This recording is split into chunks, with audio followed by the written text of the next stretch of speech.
தந்தை மகன் தூய ஆவியின் பெயராலே ஆமென். அக்கினியே தேவ அக்கினியே என்னை நிரப்புமப்பா, இன்று என்னை நிரப்புமப்பா. அக்கினியே தேவ அக்கினியே என்னை நிரப்புமப்பா, இன்று என்னை நிரப்புமப்பா. பரிசுத்த ஆவியானவரே,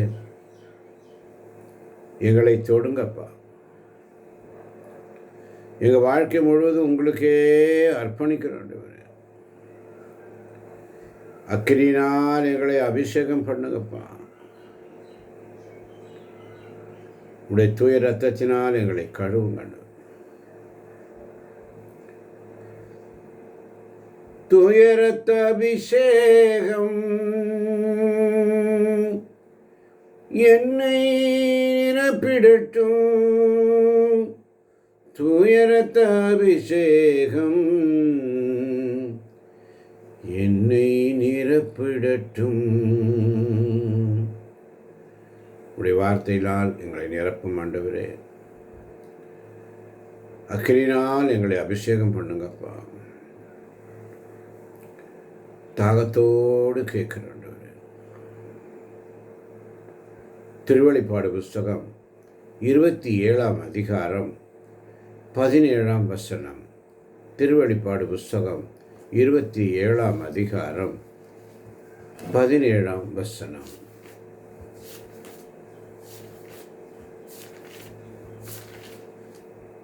திருவெளிப்பாடு 22ஆம் அதிகாரம் 17ஆம் வசனம். ஆமென். தூய ஆவியாரும் ஆட்குட்டியின் மணமக்களும் சேர்ந்து வருக வருக என்கிறார்கள். இதை கேட்போரும் வருக வருக என சொல்லட்டும். தாகமாய் இருப்போர் என்னிடம் வரட்டும். விருப்பமுள்ளோர் வாழ்வு தரும் தண்ணீரை இலவசமாய் குடிக்கட்டும். தூய ஆவியாரும் ஆட்குட்டியின் மணமகளும் சேர்ந்து வருக வருக என்கிறார்கள். இதை கேட்போரும் வருக வருக என சொல்லட்டும். தாகமாய் இருப்போர் என்னிடம் வரட்டும். விருப்பமுள்ளோர் வாழ்வு தரும் தண்ணீரை இலவசமாய் குடிக்கட்டும். ஆமேன். ஆமேன். ஆமேன். மிக அழகாக திருவெளிப்பாடு புஸ்தகம் முடிவுரையிலே அழகாக கொடுக்கப்பட்டிருக்கிறது.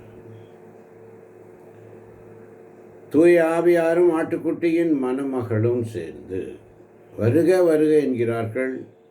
இதை கேட்போரும் வருக வருக என சொல்லட்டும். தாகமாக இருப்போர் என்னிடம் வரட்டும். விருப்பம் உள்ளோர் வாழ்வு தரும் தண்ணீரை இலவசமாக குடிக்க. விருப்பம் உள்ளோர், தாகமாக இருப்பவன் வந்து வாங்கிக் கொள்ள. விருப்பம் உள்ளவர், அதனால தான் விருப்பத்தோடு ஆண்டவர் சமூகத்தில் வரணும். கட்டாயத்தினால் அல்ல, நம்மளா வரணும். ஆண்டோட சமூகத்தில் வரணும். நம்முடைய வாழ்க்கை முழுவதையும் அவருக்கு ஒப்பு கொடுக்கணும். முழு வாழ்க்கையை ஒப்பு கொடுக்கணும். உலக வாழ்க்கை எல்லாம் தேவைதான். ஆனால் நம்முடைய ஆன்மீக வாழ்க்கை முழுவதுமாக அவருக்கு ஒப்பு கொடுக்கணும். மூன்றாவது, தூய ஆவியானவருக்காக காத்திருத்தல் அவசியம். ஒவ்வொரு நாளும் காத்திரு. நான் ஆண்டவருக்காய் பொறுமையுடன் காத்திருந்தேன் என்று தாவீது சொல்வார். என் ஜெபத்திற்கு பதில் தந்தார் என்று விசுவாசத்தோடு காத்திருத்தல். ரோமேற்கு எழுதிய திருமுகம் 12ஆம் அதிகாரம் 11ஆம் வசனம் மிக அழகாக சொல்லும். ரோமேற்கு எழுதிய திருமுகம் 12ஆம் அதிகாரம் 11ஆம் வசனம். ஆமென். விடாமுயற்சியோடும் விடாமுயற்சியோடும் ஆண்டவருக்கு பணிபுரிங்கள். விடாமுயற்சியோடும் ஆர்வமிக்க உள்ளத்தோடும் ஆண்டவருக்கு பணிபுரியுங்கள். ஆமென். விடாமுயற்சியோடும் ஆர்வமிக்க உள்ளத்தோடும் ஆண்டவருக்கு பணி. சோர்வு போய் முதலில் அன்பு வருங்க. ஆவியில் அனலாக இருக்கணுங்க. அப்போ என்ன ஆகும் சொன்னால், திருத்தூதர் பணிகள் 1:8 சொல்வதைப் போல வல்லமையின் அக்கினி உங்கள் மீது இறங்கும். ஆமென். வல்லமையின் ஆவியானவர் என்னுள் வந்துவிட்ட காரணத்தினால் பொல்லாத சாத்தானை ஒரு சொல்லாலே விரட்டி விட்டேன். இயேசு அழகாக சொல்லுவார் திருத்தூதர் பணிகள் 1:8, பரிசுத்த ஆவி உங்கள் மேல் வரும்போது நீங்கள் வல்லமை பெறுவீர்கள். அப்போ தான் சாட்சி சொல்லக்கூடிய ஒரு வல்லமை, ஒரு தைரியம் உங்களுக்குள்ள வரும். ஆமென். அடுத்தபடி என்று சொன்னால் சுத்திகரிக்கின்ற ஆணி, நம்மை சுத்திகரிக்கின்ற ஆவியானவர். எப்படி? மலாக்கிய புஸ்தகம் 3ஆம் அதிகாரம் 3ஆம் வசனம் நம்மை சுத்திகரிப்பவர். வாசிக்கலாமா? மலாக்கி 3:3. ஆமென்.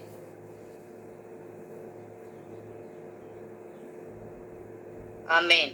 அவர் புடமிடப்பட்டவர் வெள்ளியை தூய்மைப்படுத்துவர் போல் அமர்ந்திருப்பார். லேவியின் முதல்வரை தூய்மையாக்கி பொன் வெள்ளியை போல் அவர்களை புடமிடுவார். ஆமென். அக்கினியில் அனலாக இருக்கணும். அனலாக இருந்தால் மட்டும்தான் ஆவிக்குரிய பிள்ளைகளுக்கு வார்த்தைகள் உடனே எடுக்க முடியும். அனல் இல்லைன்னா சாப்பாடு எப்படி? சூடு கரெக்டாக இருந்தால் தான் எந்த ஒரு பொருளும் நீங்கள் உணவு தயாரிக்கும் பொழுது அது கரெக்டாக பக்குவமாக வேணும். எங்கே அதிகமாக வேணுமோ எங்கே குறைவாக வேணுமோ. இப்போ அனலாக இருக்கணும். அனலாக இருந்தால் மட்டும்தான் உங்களுக்கு வார்த்தை எடுத்தது வரும். அனலாக இருந்தால் மட்டும்தான் உங்களுக்கு வாய்கள் திறக்கும். அனலாக இருந்தால் மட்டும்தான் நீங்கள் ஜெபிப்பீங்க. அனலாக இருந்தால் மட்டும்தான் ஸ்துதிக்க முடியும். அந்த அனல் நமக்குள்ளே இருக்கணும். சுத்திகரிக்கும் அக்னியாக இருக்கணும். ஆமென். எப்படி இருப்பார் அவர்? பொன் வெள்ளியை சுத்திகரிப்பவர் போல இருப்பார். இப்போ என்ன நடக்கும்? நமக்குள்ள இருக்கிற அந்த பாவம், கசப்பு உணர்ச்சி, பயம் எல்லாம் எரிஞ்சு போகும். ஆமென்.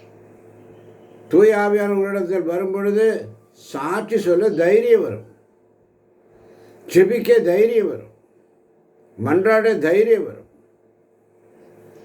ஆமாம் பாருங்கள், அக்கினியால் நிரக்கப்படும் சுத்திகரிக்கும் அக்கினி, வல்லமையின் அக்கினி, ஆராதனை அக்கினி. அனலாக இருக்கணும். தாகத்தோடு கேட்கணும். உமக்கு பிரியமானதை செய்ய எனக்கு கற்றுத்தாரும் தெய்வமேன்னு சொல்லி, உமக்கு பிரியமானதை செய்ய எனக்கு கற்றுத்தாங்கப்பான்னு சொல்கிறேன். அப்போ ஆண்டவர்கிட்ட கேட்கணும். அக்கினியே, தேவ அக்கினியே, என்னை நிரப்பும் அப்பா, இன்று என்னை நிரப்பும் அப்பான்னு சொல்லி எங்களை நிரப்புங்க ஆண்டவரே. பரிசுத்த ஆவியின் அக்கினியினால் எங்களை தொடுங்கப்பா. எங்கள் இருதயத்தில் உள்ள குளிரை நீக்குங்கப்பா. எங்களுடைய பாவங்களை சுட்டறி ஆண்டவரே.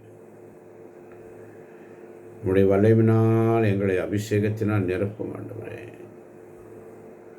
எரிகின்ற விளக்காய் ஒரு சாட்சியாக எங்களை மாற்றும் அப்பா. உம்முடைய ஊழியத்திற்கு நாங்கள் எங்களை அர்ப்பணிக்கிறோம் ஆண்டவரே. உம்முடைய சமூகத்தில் எப்பொழுதும் காத்திருக்கிறேன். இயேசு அழகாக சொல்லுவார். லூக்கா நற்செய்தி 3ஆம் அதிகாரம் 16ஆம் வசனத்திலே மிக அழகாக சொல்லுவார். லூக்கா 3:16. ஆமென். யோவான் அவர்கள் அனைவரையும் பார்த்து, நான் தண்ணீரால் உங்களுக்கு திருமுழுக்கு கொடுக்கிறேன், ஆனால் என்னை விட வலிமை மிக்க ஒருவர் வருகிறார், அவருடைய மிதியடி வாரை அவிழ்க்க கூட எனக்கு தகுதியில்லை. அவர் தூய ஆவி என்னும் நெருப்பால் உங்களுக்கு திருமுழுக்கு கொடுப்பார். ஆமென். என்னை விட வலிமைமிக்க ஒருவர் வருகிறார், அவருடைய மிதியடி வரை அவிழ்க்கக்கூட எனக்கு தகுதியில்லை. அவர் தூய ஆவி என்னும் நெருப்பால்,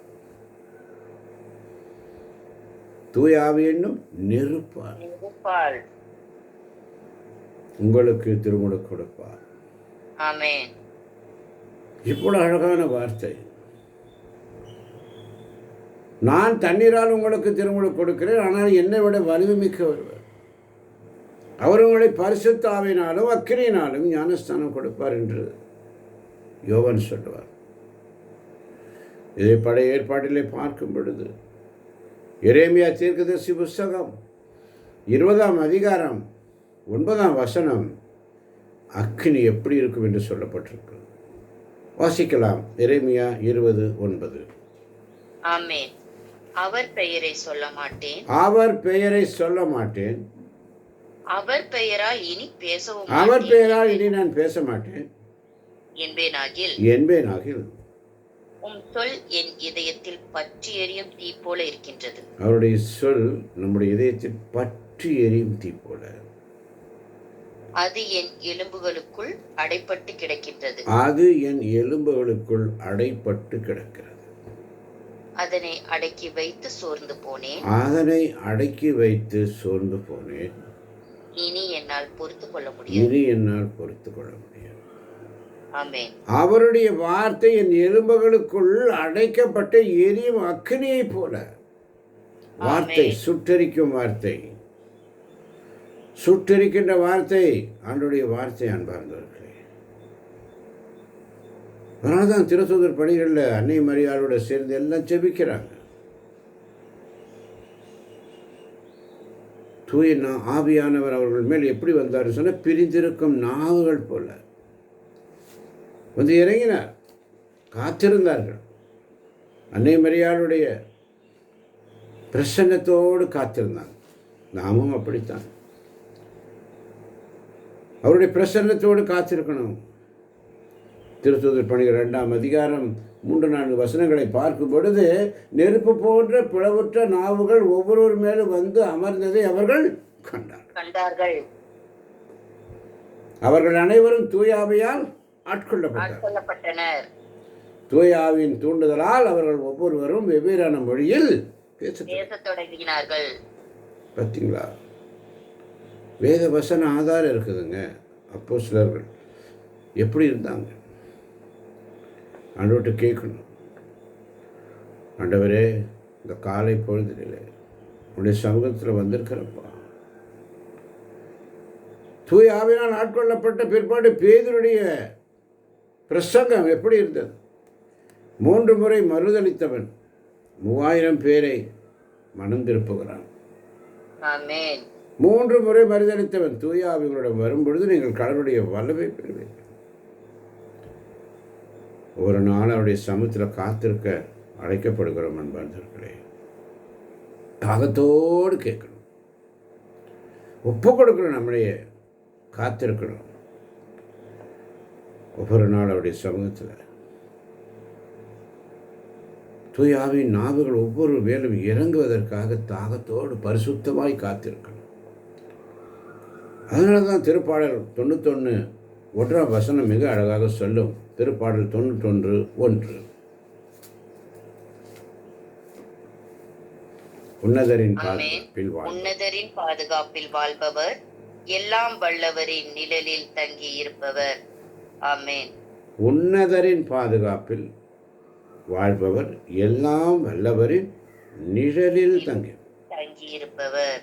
4ஆம் வசனம் இன்னும் அழகா சொல்லும் பாருங்க. சங்கீதம் 91:4, சிறகுகளால் உம்மை அரவணைப்பார். ஆமென். அவர் தம் இறக்கையின் கீழ் நீர் புகலிடம் காண்பீர். ஆமென். பாதுகாப்பு அவரின் உண்மையும் கேடயமும் கவசமும் ஆகும். ஆமென். உன்னதரின் மறைவில், எல்லாம் வல்லவரின் நிழலில். அவர்களுக்கு எப்படி? நம்முடைய இறக்கைகளால் நம்மை பாதுகாப்பு. தூய ஆவியானவர். அதனால தான் நோய்க்கு எதிராக பரிசுத்த ஆவியின் அக்கினி உங்களை வந்துச்சுன்னா, உங்களில் யாரேனும் நோயுற்று இருந்தால் திருச்சபையின் மூப்பர்களை அழைக்கட்டும், அவர்கள் ஆண்டவன் பெயரால் ஆமேன் என்று சொல்லி அவர்கள் மேல் எண்ணெய் பூசி என்னுடன் வேண்டுவார்கள். இதுதான் நோயுற்றோருடைய திருப்பொழிவு அருட்சாதனம். நோய் சுகத்திற்கு யாக்கோபு எழுதிய புஸ்தகம் 5ஆம் அதிகாரம் 14-15 வாசித்து பாருங்கள். தூய ஆவியான உங்களை வரும்பொழுது நோயிலிருந்து விடுதலை, நோயிலிருந்து விடுதலை. நேற்று பார்த்தோம் சங்கீதம் 41. இன்னைக்கு அதுதான் ஆண்டவர் நமக்கு சொல்றார். தூய ஆவியானவர் உங்களிடத்தில் வரும் பொழுது நோயிலிருந்து விடுதலை. முதலாவது பாதுகாப்பு நமக்கு. அவருடைய மறைவில் இருப்போம், அவருடைய இறக்கைகளினால் நம்மை அரவணைக்கப்படுவோம். நோயிலிருந்து சுகம், உங்களுக்கு அமைதியை கொடுப்பார். அமைதியை உங்களுக்கு விட்டு செல்கிறேன், என் அமைதியை உங்களுக்கு அளிக்கிறேன் என்று இயேசு சொன்னார். ஏன் வானதூதர் மரியாவிடம் வந்து அருள் நிறைந்தவளே நீ வாழ்க, ஆண்டவர் உம்மோடு இருக்கிறார் என்று சொன்னதும் எலிசபெத்து உரத்த கொண்டு சொன்னார், பெண்களுக்குள் நீர் ஆசி பெற்றவர் நீரே என்று சொல்லுகிறார். தூய ஆவினால் ஆட்கொள்ளப்பட்டார். தூய ஆவினால் ஆட்கொள்ளப்பட்ட பொழுது அவருடைய வயிற்றிலிருந்த குழந்தை துள்ளிற்று. அதிலிருந்து தான் அருள் நிறைந்த ஜெபம் வந்தது. பெண்களுக்குள் நீர் ஆசீர் பெற்றவர். அருள் நிறைந்த மரியே ஜெபம் வந்தது அங்கிருந்து தான், பெண்களுக்குள் நீர் ஆசீர் பெற்றவர். என் ஆண்டவரின் தாய் என்னிடம் வர நான் யார் என்று கேட்கிறார். நற்கருணை. யோவான் நற்செய்தி 6ஆம் அதிகாரம் 51 வாசித்து பாருங்கள். விண்ணகத்திலிருந்து இறங்கி வந்த வாழ்வு தரும் உணவு நானே. இந்த உணவை யாவராது உண்டால் அவர் என்றென்று வாழ்வார். திருச்சபை, நம்முடைய சபை எப்படி? பேதுருவை சொல்ற, நீ பாறை, உன்மீது என் திருச்சபையை கட்டுவேன். வாசிக்கலாம் 16ஆம் மத்தேயு நற்செய்தி 16ஆம் அதிகாரம் 18ஆம் வசனம்.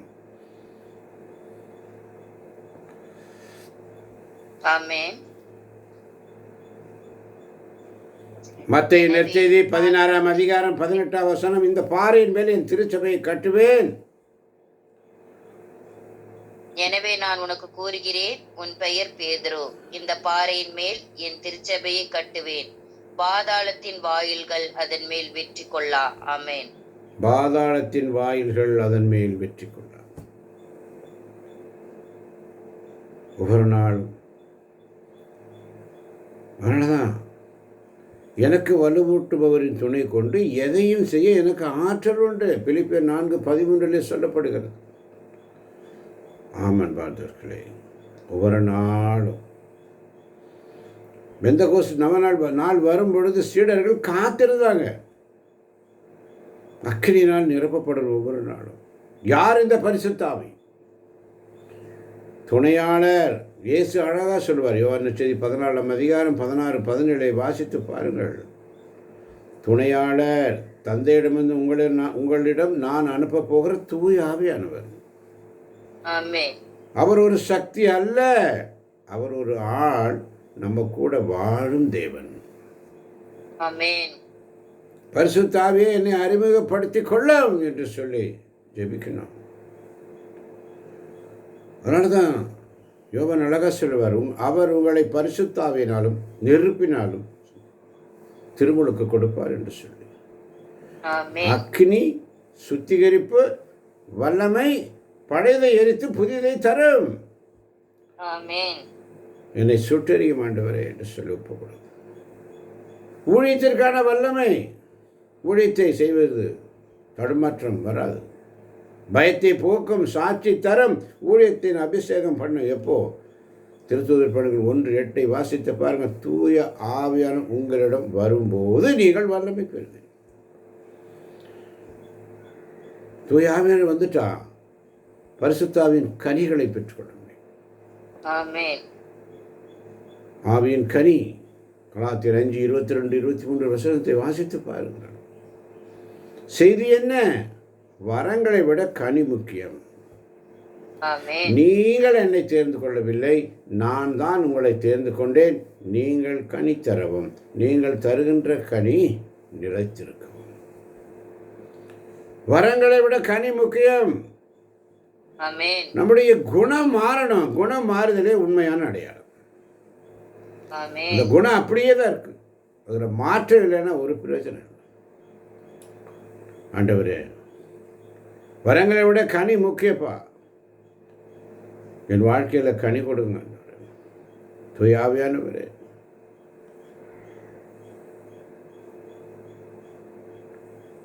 அதனால தான் 1 கொரிந்தியர் 12ஆம் அதிகாரம் 1 கொரிந்தியர் 12ஆம் அதிகாரம் 7ஆம் வசனம். ஆமென். பொது நன்மைக்காகவே தூய ஆவியாரின் செயல்பாடுகள் ஒவ்வொருவரிலும் வெளிப்படுகிறது. ஆமென்.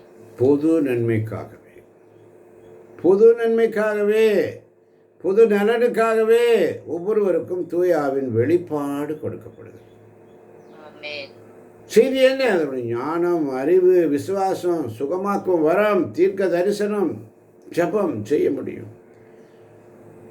அதனால தான் ஆண்டவர்கிட்ட கேட்கணும், ஆண்டவரே உங்களுடைய ஆவியினால் எங்களை வழி நடத்துமாப்பா. அதனால தான் கடவுளுடைய ஆவியினால் நடத்தப்படுகிறவர்களே கடவுளுடைய மக்கள். ரோமருக்கு எழுதிய திருமுகம் 8ஆம் அதிகாரம் 14ஆம் வசனம். ரோமர் 8:14. ஆமென். கடவுளின் ஆவியால் இயக்கப்படுகிறவர்களோ கடவுளின் மக்கள். ஆமென். கடவுளின் ஆவியால் இயக்கப்படுகிறவர்களோ கடவுளின் மக்கள். இப்போ ஆவியானவருடைய குரலை கேட்பது, கீழ்ப்படுவது, ஆவியானவரோடு ஜெபிப்பது. ஆமென். அதே ரோமர் அதிகாரம் 8ஆம் அதிகாரம் 26ஆம் வசனம். ஆமென். இவ்வாறு தூய ஆவியார் நமது வலுவற்ற நிலையில் நமக்கு துணை நிற்கிறார். ஏனெனில் எதற்காக, எப்படி நாம் இறைவனிடம் வேண்டுவது என்று நமக்கு தெரியாது. தூய ஆவியார் தாமே சொல் வடிவம் பெற முடியாத நம்முடைய பெருமூச்சுகளின் வாயிலாய் நமக்கு பரிந்து பேசுகிறார். ஆமென். மீண்டும் ஒரு முறை வாசிக்கலாம். 8:26. இவ்வாறு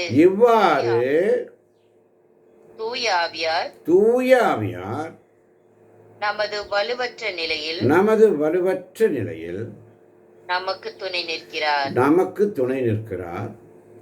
ஏனெனில் எதற்காக, எப்படி நாம் இறைவனிடம் வேண்டுவது என்று நமக்கு தெரியாது.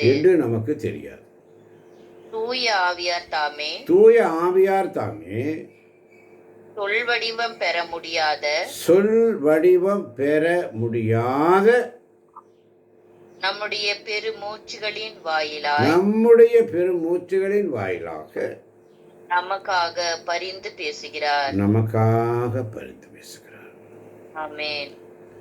அதனாலதான் ஒரு முறை அல்ல, தினமும் நிரப்பப்படணும். இதோ என்னை அனுப்பும் என்று சொல்லி, நானே உன் கடவுள், முதலும் முடிவுமாய் நானே இருக்கிறேன். என் மக்களின் துன்பங்கள் கண்டேன், அவர் மனம் படும் வேதனை உணர்ந்தேன், அவர் படும் துயர் நான் கேட்டேன். வாழ்வும் வளமும் நாடும் நலமும் வழங்கிட மனமும் வந்தேன். யாரை நான் அனுப்புவேன்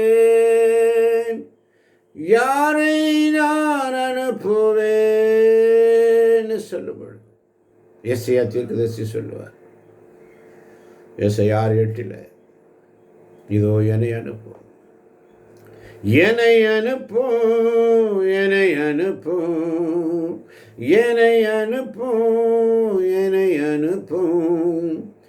இதோ நான் இருக்கிறேன். உலகம் அறியா எளியவன், வாய்மொழி பேசா சிறியவன். உலகம் அறியா எளியவன், வாய்மொழி பேசா சிறியவன். உன் துணை இருந்தால், என்னுடன் நடந்தால், உங்களுடைய வார்த்தைகளை சொல்ல எனக்கு பலன் கிடைக்க வேண்டும். நீங்கள் இல்லாமல் என்னால் வாழ முடியாதப்பா. நீங்கள் இல்லாமல் வாழ முடியாதையா. உங்கள் கிருபை இல்லாமல் வாழ தெரியாதையா. இயேசுவே என் எஜமானனே, நேசரே என் துணையாளரே. இயேசுவே என் எஜமானரே, நேசரே என் துணையாளரே. நீங்கள் இல்லாம வாழ முடியாதையா. உங்கள் கிருபை இல்லாம வாழ தெரியாதையான்னு